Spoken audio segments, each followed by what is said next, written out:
feel blessed and happy able to be with you guys this morning. And we've been here a couple of years, and I never finally got opportunity able to share with the church. And thank you to Pastor Troy and the elders and all of you guys give us the opportunity able to share with you this morning. Pastor Troy, in the announcement, I already said a lot of things about me, about my family, and later on, my wife and I gonna continue talk a little bit more what we do and stuff like that in the mission field. This morning, I want to talk with you about, like he said, the topic said, never lose hope. There are many questions we ask ourselves sometimes. One of them, is there any hope for me? All of us ask that question many times. Is there any hope for my marriage? The way my marriage is going through, really, are we going to be able to make it? Is there any hope for me to get a job at the age I am right now? I feel too old. I don't have money to pay my house. I don't have money to pay rent, electricity. Really? I am not able to provide a job for me. Is there any hope for my economic situation will be changed sometime soon?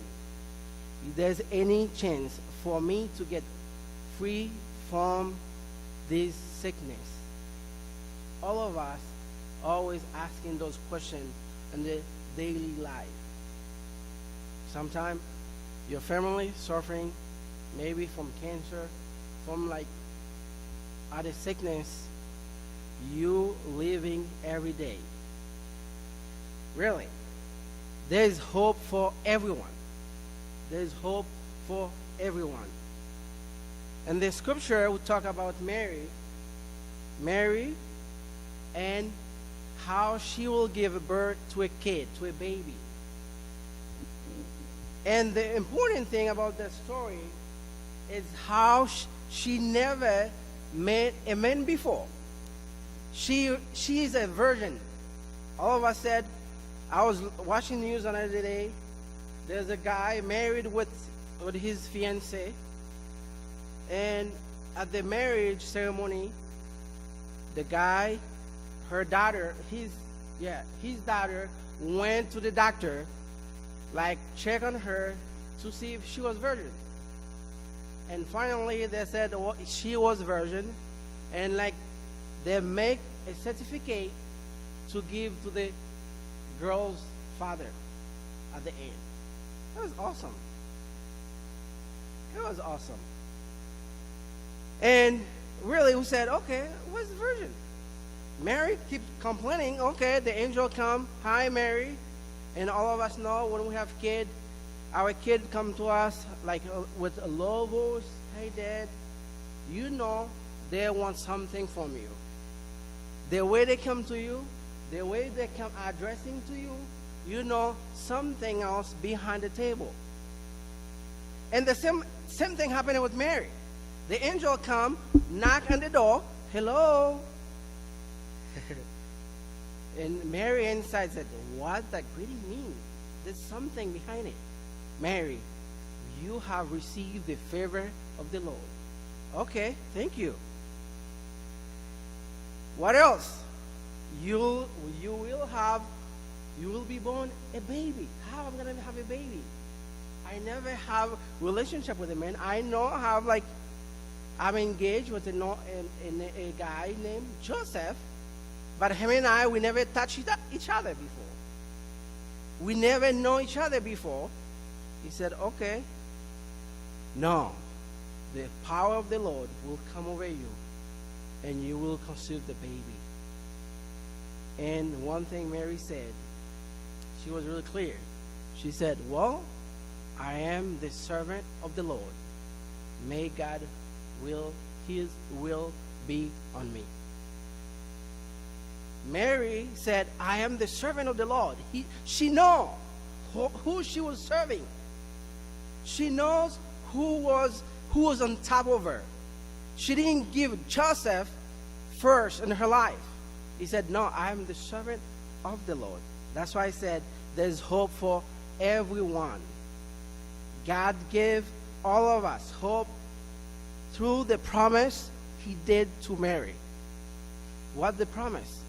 She will be born, there's a baby will be born through her. And that baby will save us from our sin. That baby will take us, our hand, and connect it with God's hand. The relationship we had been lost with God. Today, because of Jesus Christ, he took us. He connected together again. We have that relationship with God. So, the hope is within us, and we can increase it by trust God and each of his promise. He's faithful and want the best for our life. We do not live by chance. We live by his own will because he created us with a plan and purpose. God, we didn't just exist in this world for nothing, but God wanted us to be his people. He wanted us to be worshiping him. He wanted us to be loving him. And that's why he allowed Jesus to become to this world through Mary. So we can have that relationship again with him. When you live outside of God's purpose, the hope is lost. Never lose hope. When you're living outside of God's purpose, the hope is lost. Mary didn't want lost her hope. Mary wanted still attached to God. She said, may God will be done on me. Many people live out any hope or purpose in their life, and the bring consequence has loss of their dream. Many of us, we just live life, seem like nothing happening in our life. We don't have any hope, any purpose why we're living. That's because we lost of our dream. Sometimes we have big dream, but because God out of our dream, we can't have that dream we have been planning for a long time. We lost our vision. Sometimes we have a big vision. We have a big vision. We want accomplish big things in our life. But because we are living without any hope or purpose in our life, that vision is gone. It's gone. Our dream is gone. We live without any illustration. I keep thinking, I stand up here speaking in English, preaching in English. One day I invite Pastor Troy to come to our church in Dominican Republic. I would laugh seeing him stand up preaching in Creole in Spanish. I would love to see that happen. But you know what? I have a great helper. It's my wife. She helped me with my English, with everything else. And the thing is that because of this, we have to live in God's purpose. I don't want to lose my dream. I don't want to lose my vision. I don't want to live without any illustration. But I want to live, accomplish all those things. What we should do to keep that hope in God. What we should do. There's something we should do. We need to change of attitude. To keep that hope in God, we need to keep our attitude positive. Sometimes, oh God, I didn't want that. I didn't want that. No. This is ugly. This is the ugliest thing you buy me ever. We need to change our attitude and control of our words. Why I'm saying that? Mary, she wasn't negative at all. She was listening to the angel, to the great news. The scripture told us, Genesis 18, 8, 9 to 15. Talk about Abraham and Sarah. They were really old. 190. They're really old. But the angel came and said, you guys will have a baby. And my dream, I for me walking, I keep shaking on my leg. I imagine how Abraham felt about that news. And Sarah was there listening to the conversation. She started laughing. She said, I'm not like in kind of like woman, because sometimes for you have baby, there's sign. There's some sign will tell you, okay, it's the time to have baby. And you and your husband will talk about it. It's the time to have a baby. But Sarah was out. She wasn't in that time.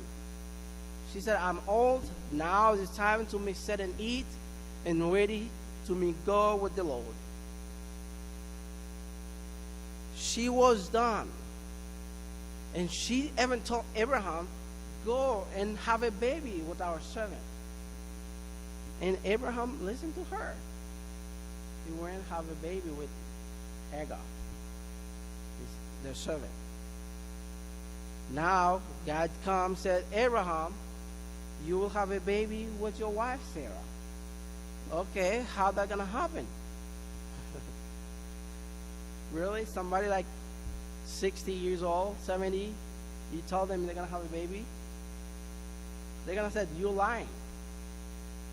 And that's what happened with Sarah. Sarah said, no, you're lying.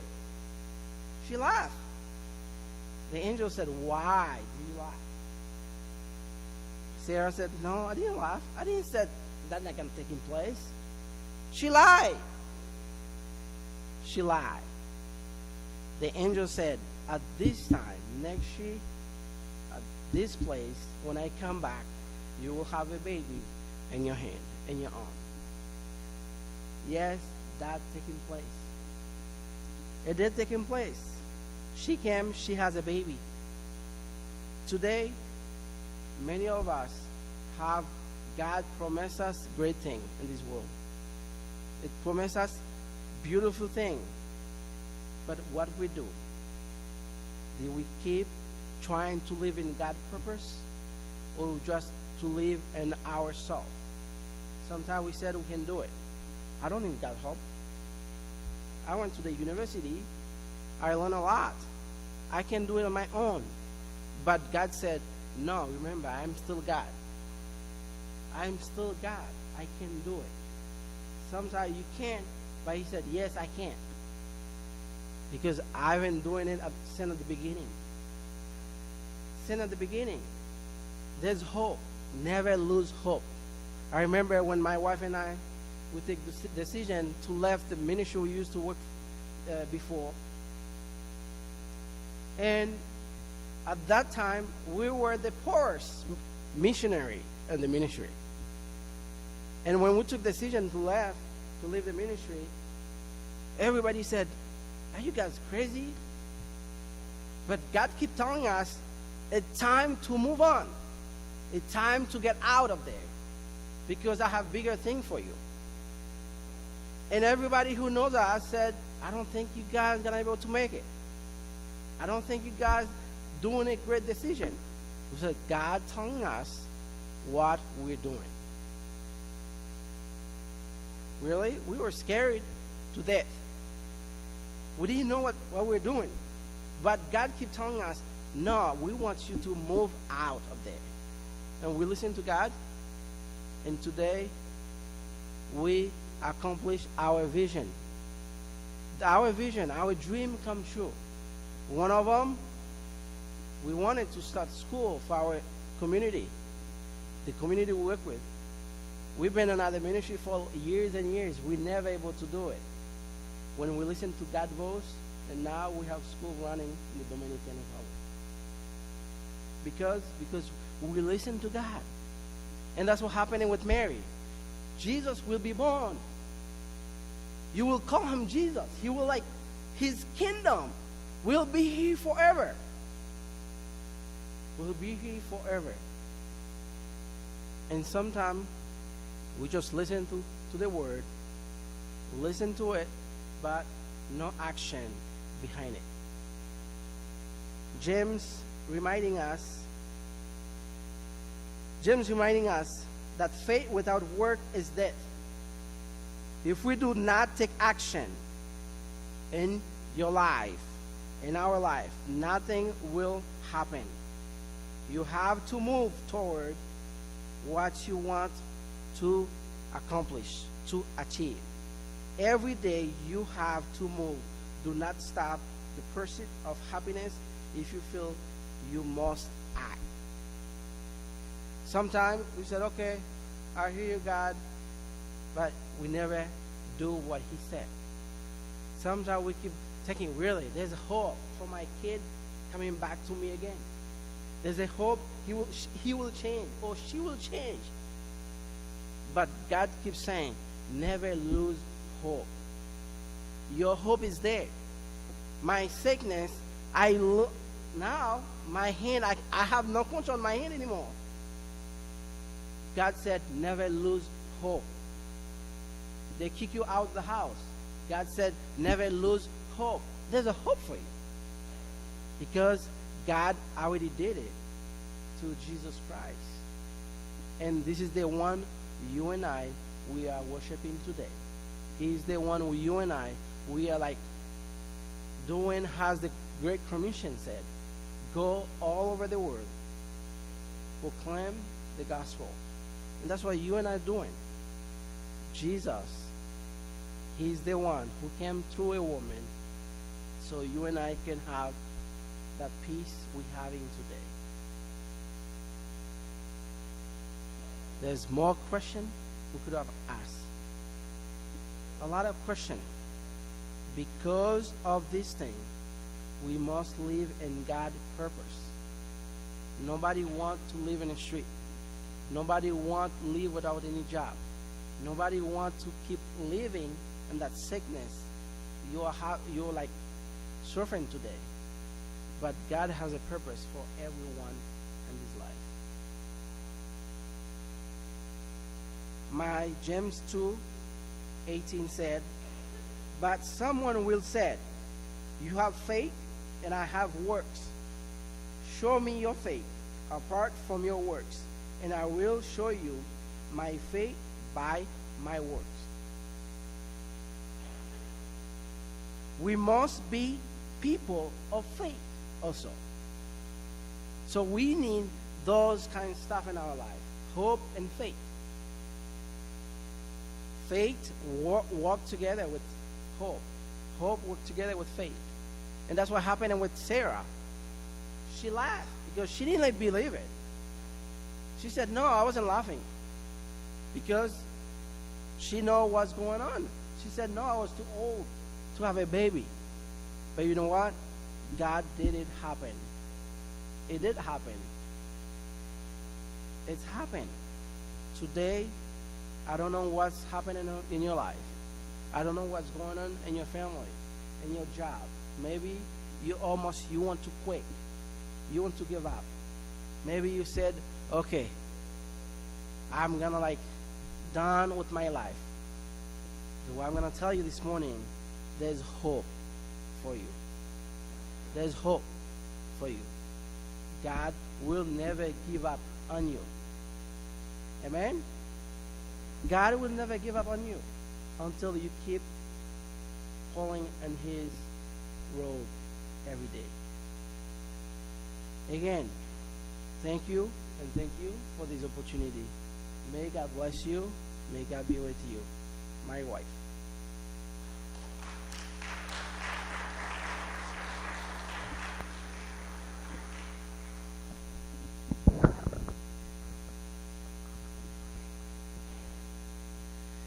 Okay, so we have some pictures, and I'm going to share a little bit more clearly on our ministry and what we do in the Dominican Republic.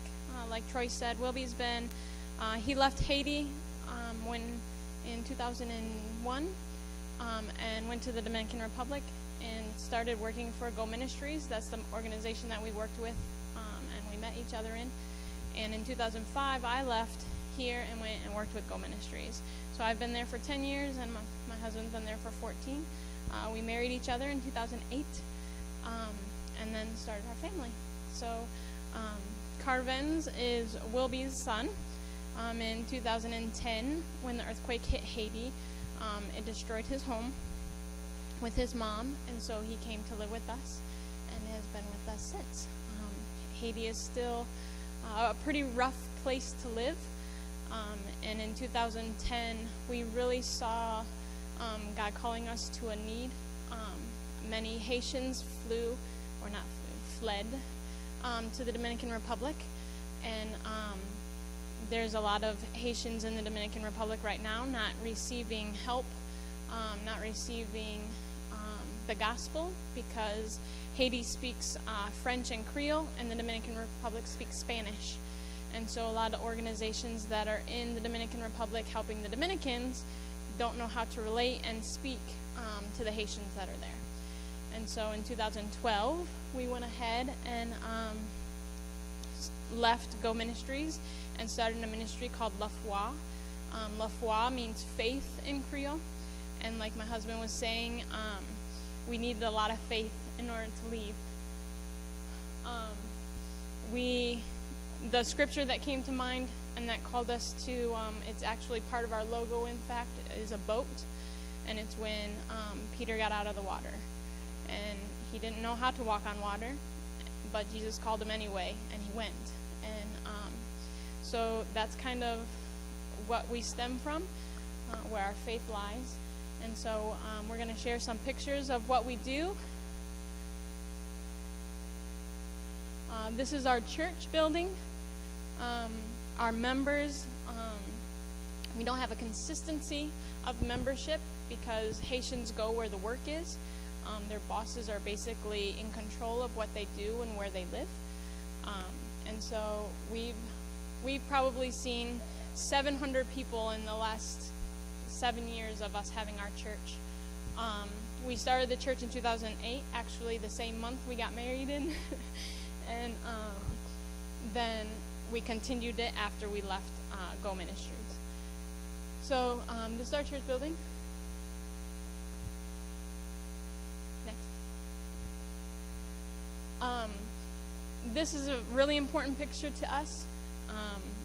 A lot of the Haitians don't have money to get married. It's very expensive to get married because the church cannot legalize a marriage, only the courts. And so for Wilby and I to get married, we went to the courts on Friday, and then we had a church ceremony on Saturday. And so for that to take place, it's expensive, and the Haitians don't have finances and money. Our ministry has been able to help those who desire to get married, and it's been wonderful because we've seen a huge increase with our church members of seeing the importance of what marriage does with their life and living for the Lord. This is Wilby baptizing these two young men. That's another thing that is really important in our ministry, is that if people decide to follow Christ, that baptism is a part of that. This is Checo. He is the neighbor that lives across the street from us. He's Dominican, and he's like the eyes and ears of the neighborhood. And so it's been great to become friends with him. He keeps kind of the peace in the neighborhood. With us having a Haitian church in the Dominican neighborhood, we get stones thrown at our church. We get people that yell and scream when we're trying to worship. And he kind of helps us not have to deal with those things. There's one neighbor that wanted us kicked out of the neighborhood, and Checo kind of smoothed it over with the neighbor, and he kind of helps control the situation. So last year, Checo's house was falling down, and we were able to use finances that people donate to help build and stabilize his house. And so to be able to show that us as a Haitian church and organization was also caring for the Dominican and the neighborhood has really helped relationships and build that trust with us. This is our kitchen. In February, I started a cooking class for the Haitian women in our church. We probably had about 20 women. I had 2 classes, one on Tuesday and one on Thursday, and I taught them how to bake, which was really fun because Haitians nor Dominicans bake. It's not part of their culture. And so to be able to make Rice Krispie treats and brownies and milkshakes, we had a blast. And it was able, after we cooked, while we were enjoying the treats, we had a Bible study. And it helped me a lot to get more immersed in speaking Creole. And it also helped create relationships within our church of women who might not hang out with each other. This is the children in our church. We usually, in a Haitian church, the kids just sit with the parents, and it can get really, really distracting for the parents. And so the elders and my husband talked, and they really desired to have the kids kind of get away from the parents for a little while so the parents could concentrate on what was being preached that day and learn from the word. This last year, because of finances also given to our ministry, we were able to buy tables and chairs for the kids to sit at. It was a really big deal. They thought it was actually like Christmas because they weren't sitting on the floor anymore and they weren't getting their clothes dirty. So that was a big blessing. Wilby talked about the vision of our church and the dreams that we had when we were with Go Ministries that weren't being accomplished. And when we left and created La Foi, we were able to start something that's been on our heart for many years, and that's a nutrition center. We have a lot of kids that don't eat, and so we were able to start feeding the kids in our church. We started out on benches like that, and now we're able to buy tables and help them wash their hands and sit properly and have manners when they eat.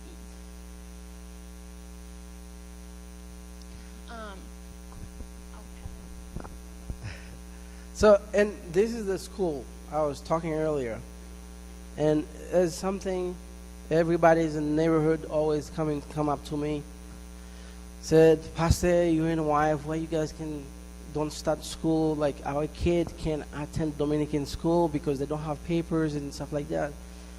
So, and we always said, okay, let's keep praying about it. So this year,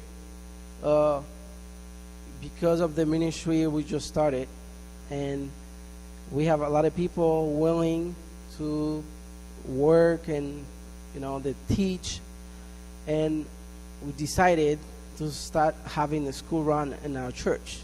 So we don't have like separate building for the school.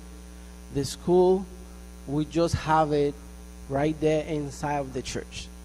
It's kind of like right there, the building, we separated everybody that side in 3 parts. So it's being a big blessing for our people in the community. We have a preschool, kindergarten, 1st and 2nd grade, 3rd and 4th grade right now. And we are about like 45 kids in our school. And it's been a blessing for everybody, all the parents, able to send their kid to go learn something from school, because they're like many Haitian, they're illegal, so they don't have like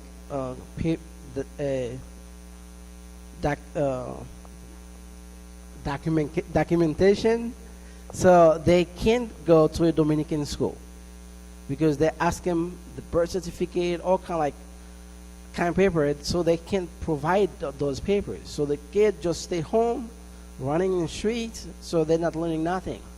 So we said, okay, even they don't have paper, but we're gonna create a way so the kid can still come to the school, learning, and if they decided to go back to Haiti, so they can go attending in a school in Haiti with the grade we given them. So it was a big blessing that way. And also, what Lisa said, the kid from schools, they're part of the nutrition center also. We feed them after the school. And the cool thing is about it, when sometimes the parents go selling in the street, sometimes toilet papers, they're calling people gonna come by, and sometimes the parents go work like days out working, and the kid just stay in the house by themselves. We have like 4 kids. There's one of them 12, no 10, 8, 5, and just 1, I believe. So all the parents not home. The 12, the one who 10, she's the one in charge of all the other kids. She have to cook for them. She didn't make sure like this. She do the dishes. She watch over the kid. So now all of them able to come to school, and after school they can eat a plate of meal after school. So that's being a big blessing for the people in the community, and also for us. We seeing like we're able to accomplish our dream and our vision we have been like for so long. With the school, we have 3 teachers. One of the teachers is the director, so he's the one that kind of lets the parents know what's going on and does the grades and stuff like that. We have not asked, and so we will ask now. We would like to give $100 a month to each of the teachers. To them, that is a very good paycheck. To us, it's going out to eat maybe 2 or 3 times a month. So if you like to help us with that, that's probably one of our bigger needs right now, is to make sure that the teachers are being paid for the services that they're doing. You can talk to us after church, and that would be great. The last slideshow that you see is Wilby. He went to the Dominican in October. We've been here because of pregnancy issues. We were told last week that we are not able to go back until after the baby's born, which is not our plan. It's not our plan at all, but like Wilby was saying this morning, we have to say, okay, God, like you have something for us that we might not see right now. And so we'll be staying. Wilby will be going back again to the Dominican Republic for 2 weeks at the beginning of January. And so we wanted to just share this. When he went back in October, this picture was taken. You can see Wilby on the right. Beside Wilby is Elio. He is one of the elders of our church. And beside him in the back, and you can't see him very well, but his name is Amboise. He is also an elder. Across from Wilby is the co-pastor of the church. He is the one that's been taking care of stuff. Wilby talks to him daily, blessed by technology for sure, that he is able to make sure things are running well, and if there's complications or problems, or if they need extra money for something, we're able to send it to them. Next to Pastor Fedina is Shal. He's an elder of the church, and in the way back on the left-hand side is Pastor Antoine. In June, we were able to plant another church in another area of Santiago, and he is the pastor of that church. And so it was great that when we're in the Dominican, Wilby meets with these guys like this once a month. They kind of just have a day to go out and talk about problems or situations that are going on in the church, aside from all the other meetings that take place.